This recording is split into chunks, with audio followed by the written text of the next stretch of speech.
turista di Peseggia perde la vita nel depuratore di Campalto. Della Veritas si indaga sulle cause della morte.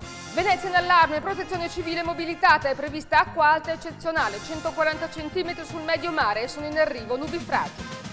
Bavaresi in soccorso al Veneto per insegnare ad uscire dalla crisi. La regione tedesca ha vissuto negli anni 90 la stessa debacle. Benvenuti a questa edizione del TG di Televenezia. Tragedia oggi nel depuratore delle fognature di Campalto. Un operaio della Veritas, 36enne, di Peseggia di Scorzè, è stato trovato morto nei pressi di un carro ponte da alcuni colleghi. Ma non si è ancora riusciti a stabilire se la morte è avvenuta per un malore o per un infortunio sul lavoro. Il corpo è stato trovato tra due vasche in mezzo a cavi elettrici. L'uomo era un elettricista ed era addetto alla manutenzione del carro ponte. Sul posto sono giunti inutilmente i soccorritori del SUEM e gli ispettori dello Spisal, secondo i quali l'ipotesi più probabile della tragedia è l'infortunio. E ora l'allarme a Venezia sarà un mercoledì da dimenticare. C'è l'allarme per l'alta marea eccezionale che giunge dopo 3 giorni di acqua alta, previsti 140 cm sul medio mare, fortunatamente verso la mezzanotte.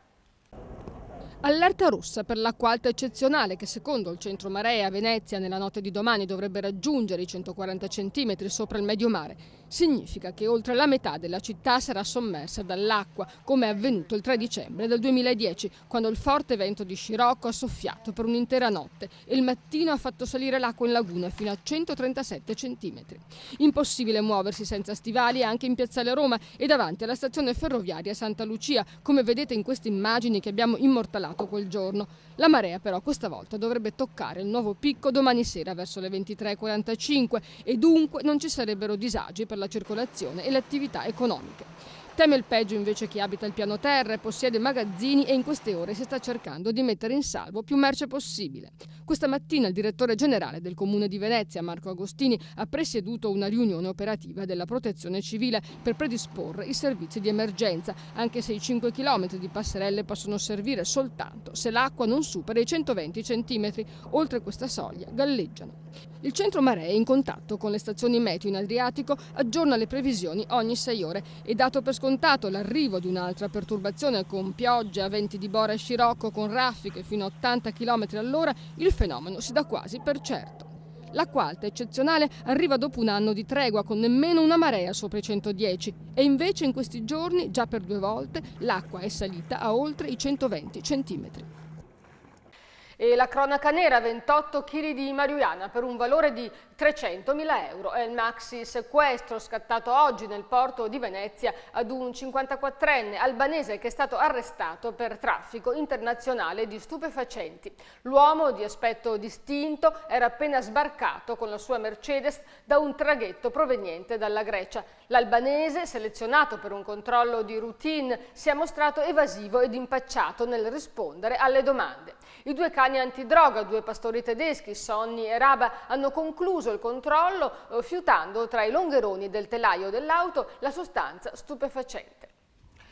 E ora cambiamo argomento e parliamo di Venezia. Palazzo San Cassiano, ex sede degli uffici del Tribunale di Venezia, è stato venduto e sarà trasformato in un albergo di 40 stanze. La notizia è stata diffusa dalla società East Capital che ha ceduto l'immobile ad un investitore privato per 9.600.000 euro. Il palazzo si sviluppa su 5 piani per una superficie di 1.800 metri quadrati. East Capital ritiene la vendita un successo alla luce delle attuali condizioni di crisi ed è stata possibile, secondo quanto ha fatto sapere la società, in virtù dell'intensa attività di valorizzazione sull'immobile operata dalla società che ha consentito di ottenere il cambio di destinazione d'uso. E parliamo di turismo legato a questo albergo, a qualcuno che continua a scommettere sul turismo a Venezia. Ci sono buone notizie sul fronte del turismo. Aumentano sempre più nel Veneto i turisti stranieri. È emerso nel corso dell'11ª edizione del workshop internazionale Veneto for You in questi giorni al Mulino Stucchi. Dati positivi per il turismo veneto nel 2012, sono aumentati i visitatori stranieri. È emerso durante l'11ª edizione del workshop internazionale Veneto for You, che si sta svolgendo in questi giorni al Mulino Stuchi, dove gli agenti di viaggio convergono per 3 giorni per vendere pacchetti di soggiorno nel Veneto agli operatori turistici di tutto il mondo. Sembra che il 2012 in Veneto presenterà un andamento positivo per quanto riguarda il turismo internazionale. Il Veneto dunque sta catturando fette di mercato che altrimenti si spartirebbero altre mete europee, come la Spagna, molto aggressiva sul fronte turistico, o l'Inghilterra. Ma non basta. Secondo gli operatori turistici deve migliorare la qualità dei servizi per attrarre i turisti più esigenti perché più danarosi. Il turista mondiale su Venezia evidentemente è sempre più accorta, una domanda sempre più accorta, sempre più attenta alla qualità. Sappiamo che il turismo internazionale nelle grandi città d'arte presenta delle sfaccettature particolari, quindi abbiamo sia la componente di massa sia il turista appunto più evoluto, ma è soprattutto verso questa tipologia che appunto è importante centrare l'attenzione e investire anche attraverso gli strumenti di marketing turistico. Veneto for You è una manifestazione organizzata dalla Regione Veneto che, dati alla mano, riesce ad aumentare il fatturato del settore del 6% ogni anno. Questa è l'11ª edizione del Mai Veneto. Abbiamo presentato questa mattina un'indagine su qual è la ricaduta di questa manifestazione per quanto riguarda l'economia turistica del Veneto. I numeri sono impressionanti. Ad ogni euro investito in questa manifestazione si ha un moltiplicatore di 23. Quindi il 6% del fatturato del turismo in Veneto è garantito attraverso questa manifestazione. E lo avete sentito dai titoli a lezione di innovazione tecnologica dai nostri cugini bavaresi. Un seminario promosso da Unioncamere del Veneto ha chiamato i maggiori esperti tedeschi per spiegare ai nostri imprenditori come essere più organizzati e competitivi. Sentiamo allora qual è la ricetta vincente del cosiddetto modello bavarese. Negli anni 90, poco dopo la caduta del muro di Berlino, la Baviera attraversava una crisi forse anche peggiore della nostra attuale. Non c'era più lavoro e la disoccupazione era salita al 10-11%. Eppure, oggi la Baviera è il land più produttivo di tutta la Germania, tanto che si parla di modello bavarese. E proprio per imparare le best practice, le buone prassi di questa esperienza vincente, Unioncamere del Veneto ha invitato alcune personalità di spicco dell'economia bavarese ad un incontro intitolato Promuovere l'innovazione tecnologica a favore delle imprese, il modello bavarese. Tra gli ospiti intervenuti nella sede del Vega a Marghera c'era anche Otto Wiesheu, dal 1993 al 2005 ministro per gli affari economici e oggi a capo di un'associazione che comprende 1800 piccoli e medi imprenditori.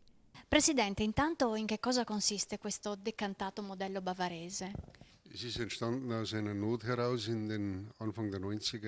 È nato da una necessità degli anni 90, quando abbiamo avuto un grosso problema di disoccupazione e quando ci siamo resi conto che potevamo iniziare qualcosa che può iniziare anche qui, ovvero una nuova offensiva per creare nuovi prodotti, nuove aziende attraverso nuovi incubatori, nuove aziende giovani e soprattutto per potersi affermare su nuovi mercati. E questo ha significato investire soprattutto nelle teste, ovvero nelle università, negli studenti, nei professori per ottenere un'ottima qualità e soprattutto un'ottima qualità nelle tecnologie e nelle scienze. E questo ha significato investire denaro, soprattutto denaro e risorse private, per creare nuove aziende proprio giovani anche, aziende che possono essere create da persone che hanno nuove idee in testa. E abbiamo fatto in modo che non solo le grandi aziende esportassero e andassero all'estero, perché già comunque sono presenti all'estero, ma che lo potessero fare anche piccole e medie imprese portando i loro prodotti all'estero, i mercati esteri dove c'è comunque richiesta di questi prodotti. Grazie a questo incentivo anche da parte della politica abbiamo permesso a molte aziende di diventare indipendenti, di svilupparsi e di cogliere tutte le opportunità offerte sui mercati esteri, di favorire il nuovo sviluppo, creare nuova economia grazie anche a nuove tecnologie. Questo fa sì che in Baviera oggi abbiamo un tasso di disoccupazione del 3,5%, tasso che era molto più elevato in passato, per cui abbiamo sicuramente avuto delle ripercussioni positive da questo modello. Ecco, secondo lei tutto questo sarebbe possibile anche qui da noi in Veneto? Sicuramente sarebbe possibile, perché in Veneto esiste un tessuto imprenditoriale molto forte, di piccole e medie imprese con degli imprenditori molto tenaci, con un'ottima produzione, esistono delle università, dei centri di ricerca. Sicuramente si può guardare al modello bavarese per come mettere ancora meglio in relazione questi centri di ricerca di innovazione tecnologica con le imprese, e anche per sviluppare delle collaborazioni proprio con i soggetti diciamo complementari che potrebbero diventare dei partner in Baviera. Segretario Gianangelo Bellati, perché questo confronto con la Baviera? Il confronto con la Baviera nasce soprattutto dal fatto che noi sappiamo che la Germania in generale e la Baviera in particolare hanno sviluppato dei centri che aiutano, degli uffici che aiutano le imprese, anche quelle più piccole, nelle attività di ricerca e sviluppo, fino addirittura al deposito del brevetto, e sono strutturati in una maniera particolarmente efficace, per cui le imprese riescono ad avere tutti i servizi necessari senza pagare molti soldi, anzi quasi gratuitamente, ed eventualmente poi, quando il brevetto diventa commerciale, entra, quindi viene utilizzato, viene sfruttato, in quel momento allora pagano una royalty a queste entità. Allora noi come Veneto, dato che si parla molto di euroregione, quindi di collaborazioni transregionali e transnazionali, perché questo è uno degli obiettivi dell'Unione Europea, ecco che allora abbiamo pensato, collaboriamo molto in questo tema, su questo tema con la Baviera, perché abbiamo molto da imparare. In Baviera abbiamo anche degli uffici, tra virgolette, amici, nel senso che lavoriamo molto con loro, e l'obiettivo di questi uffici è in particolar modo di aiutare, assistere, informare le imprese su tutti i programmi, finanziamenti dell'Unione Europea. Ecco, questi finanziamenti sono anche uno degli oggetti dell'incontro di oggi, perché proprio permettono alle nostre imprese di lavorare con imprese di altre regioni, di altri paesi dell'Unione Europea, quindi sono lo strumento poi ideale per finanziare le idee che possono nascere da incontri come quello di oggi. Quindi noi oggi vogliamo imparare sia come entità pubbliche e parapubbliche della nostra regione, ma anche vogliamo dare un servizio in più alle imprese. E parliamo dell'area metropolitana, ci sono colpi di scena ogni giorno, un altro passo avanti oggi verso la fusione di Padova e Venezia. Oggi il Consiglio Comunale di Padova ha dato il via libera all'adesione della città all'area metropolitana veneziana. Il voto favorevole è stato espresso da 20 consiglieri, 10 hanno votato contro. Il sindaco Flavio Zanonato ha detto che la città metropolitana di Padova e Venezia esiste già come realtà economica e come aggregato urbano, e c'è l'idea di dare a questa realtà una regia unica. Per esempio portare i turisti che scelgono Venezia anche nelle zone termali euganee e migliorare i collegamenti padovani con l'aeroporto e il porto. I commenti su questa decisione sicuramente fulmine a ciel sereno, avvenuta appunto a Padova, un voto che sta facendo tremare Palazzo Ferrofini. Il capogruppo di Verso Nord, Diego Bottaccin, ha chiesto di convocare d'urgenza la Commissione Statuto della Regione Veneto. La Regione deve, ha detto Bottaccin, rivedere i confini delle province e semplificare per crescere, puntando su un'area metropolitana per i veneti. Il sindaco, invece, Giorgio Orsoni, ha incassato con soddisfazione il sì di Padova. È chiaro, ha detto, che la Regione farà resistenza, ha sempre ostacolato la nascita di un grande sistema urbano nel suo territorio, ma penso che la Regione Veneto si debba rassegnare e cavalcare questa opportunità. E parliamo ora di Mestre. Intanto l'amministrazione comunale veneziana è sempre decisa a cambiare il volto di questa città. Il sindaco Giorgio Orsoni non cambia idea sulla copertura del Marzenego in via Poerio a Mestre. Le 500 firme presentate contro il progetto non sono state sufficienti per convincere la giunta a desistere. Il fronte del dissenso insomma non fa paura. Il sindaco ha intenzione di restituire a Mestre, almeno in parte, l'immagine che le è stata scippata negli anni 60 durante il boom economico, ed è comunque disposto a migliorare l'intervento ma non a cambiarlo. Tutto questo è stato spiegato durante un'assemblea affollata svoltasi nel municipio di Mestre. Serviranno 2 milioni di euro per il tratto da via Poerio a Calle Due Portoni e altri 4 per il tratto della Riviera 20 settembre, ma sono già previsti in bilancio, ha spiegato il sindaco. Il comitato Mestre Centro, che ha raccolto le firme contro l'intervento, ha spiegato che i firmatari sono preoccupati della durata dei cantieri, che sembrano un accanimento terapeutico, e soprattutto occorre garantire la qualità dell'acqua. per evitare il proliferare di topi e pantegane, e strategica appare la creazione del parco fluviale del Marcenego tra Zelarino e Via Olimpia, da realizzare con fondi europei e del consorzio di bonifica, ma ci vorranno 10 anni e 10 milioni di euro. E ora qualche manciata di secondi di pubblicità.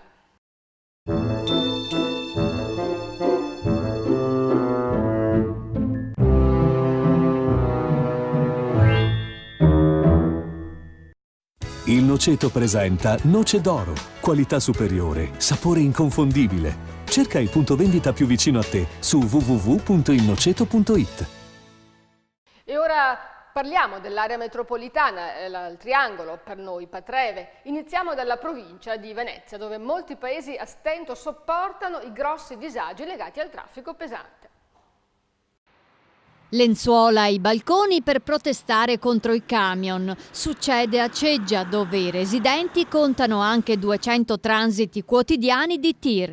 I cittadini segnalano inoltre la presenza di crepe alle pareti delle abitazioni, rumori molesti, ma soprattutto denunciano il grave problema di sicurezza per i tanti ragazzi che vanno in bicicletta. Torna Riviera del Brenta a lume di candela, il suggestivo percorso fra le ville durante il Ponte di Ognissanti, con spettacoli, degustazioni e visite guidate. Mercoledì 31 ottobre in Villa Foscarini Rossi appariranno i fantasmi di Dickens. Il 1 novembre sarà la volta di antiche leggende in Villa Widman e avanti di questo passo fino a domenica sera. E ci spostiamo ora nella Marca trevigiana, dove a proposito di viabilità, per il momento l'hanno spuntata i commercianti. Le richieste dei commercianti alla fine sono state accolte. Ora chi arriva da Treviso può svoltare a sinistra in via Gris, raggiungendo agevolmente il centro di Mogliano. Si tratta però soltanto di una sperimentazione. L'amministrazione comunale la applicherà nei mesi di novembre e dicembre, mesi importanti per il commercio. Donatori sempre più giovani in provincia di Treviso. Al 30 settembre di quest'anno i nuovi iscritti sono 2.116, e cioè 254 in più rispetto allo stesso periodo del 2011, con un incremento del 13%. Sono per lo più giovani, il 19% fra i 18 e i 20 anni, il 28% fra i 21 e i 30, mentre quasi il 25% è tra i 30 e i 40 anni. In crescita le donatrici donne. E andiamo infine in provincia di Padova, dove i festeggiamenti sempre più diffusi di Halloween preoccupano sacerdoti e parroci. Boicottate Halloween è l'invito di Don Bruno Bevilacqua, parroco di Campo San Piero, sacerdote sensibile ai temi dell'occultismo. Dolcetti e scherzetti possono svilire la riflessione e la preghiera, ha scritto Don Bruno sul foglietto parrocchiale, nonché sostituire il cristianesimo con un vero e proprio rito pagano. Animali sempre meno timorosi dell'uomo, ad Abano daini e scoiattoli sono stati visti attraversare le strade trafficate del centro o brucare l'erba nei pressi dei grandi alberghi termali. Gli animali selvatici si avvicinano alle città in cerca di calore e di cibo. Si tratta di un fenomeno sempre più diffuso nei nostri centri urbani. E ora il meteo, lo avete già sentito, era la nostra apertura, si teme l'acqua alta eccezionale e poi un nubifragio, però il ponte di Ognissanto dovrebbe riportare una tregua, vediamo.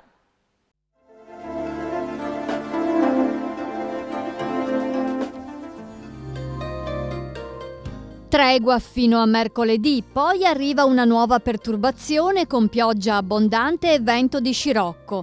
Mercoledì 31 ottobre, molto nuvoloso o coperto al mattino, nel pomeriggio abbondanti precipitazioni a carattere di rovescio, valori termici in salita, vento forte da sud-est, mare da mosso ad agitato. Giovedì 1 novembre, nuvoloso senza precipitazioni e con possibili locali schiarite. Temperature in aumento. Venerdì 2 novembre, nuvolosità irregolare con residue precipitazioni. In seguito ampie schiarite, minime in diminuzione, massime stabili, comprese fra i 10 e i 17 gradi. Sabato 3 novembre, molto nuvoloso ma non piove. Temperature in abbassamento.